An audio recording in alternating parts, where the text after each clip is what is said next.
Well, I think it's a delicate balance because, of course, you don't want to be like a young teenager and just have big fantasies that get dashed because you're going after the wrong kind of person and putting your whole heart out there.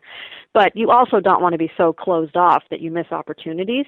So I think the answer is twofold. One, it's to really be slow in the dating process, to get to know someone over time and to not rush into anything, because you can get to know someone over time and learn whether or not you can trust them. There are no guarantees, but you know, rushing into a dating situation is not really wise, because in the early stages of dating, of course, you're infatuated and you're not thinking clearly anyway. And if you do that too quickly, you're just setting yourself up for disaster. So the first thing to keep in mind is that it's important to go slowly. Take your time getting to know that person as a friend in different situations before you move into romance.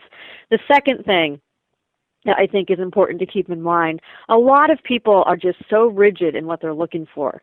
For example, they might think, I need to meet a person who is taller than me, who has these credentials, who has this kind of job, who looks this way, who lives in this place, and we narrow down our options.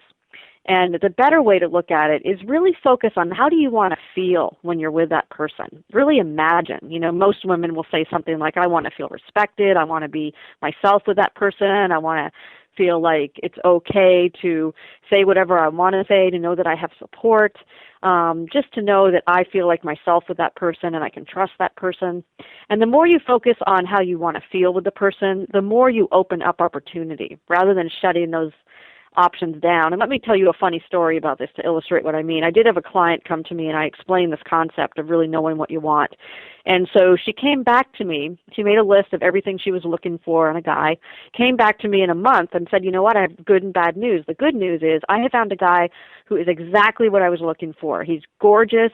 He likes all the things I like. He's really nice. He's really trustworthy. She went right down the line and she said, the bad news is he's gay. So the idea here is, of course, you can find someone who meets all of your expectations and it's totally wrong, because it's more about the feeling. It's more about how you connect than anything else. And I will tell you, when I met my husband, initially I thought we were going to have nothing in common, because superficially he was not what I was looking for, but it ended up working because we just click. The chemistry is there. And I gave it time to develop. So I guess the bottom line here is to don't move too quickly. Just take your time and get to know how it feels to be with that person, because that's the best indicator of success, how you feel.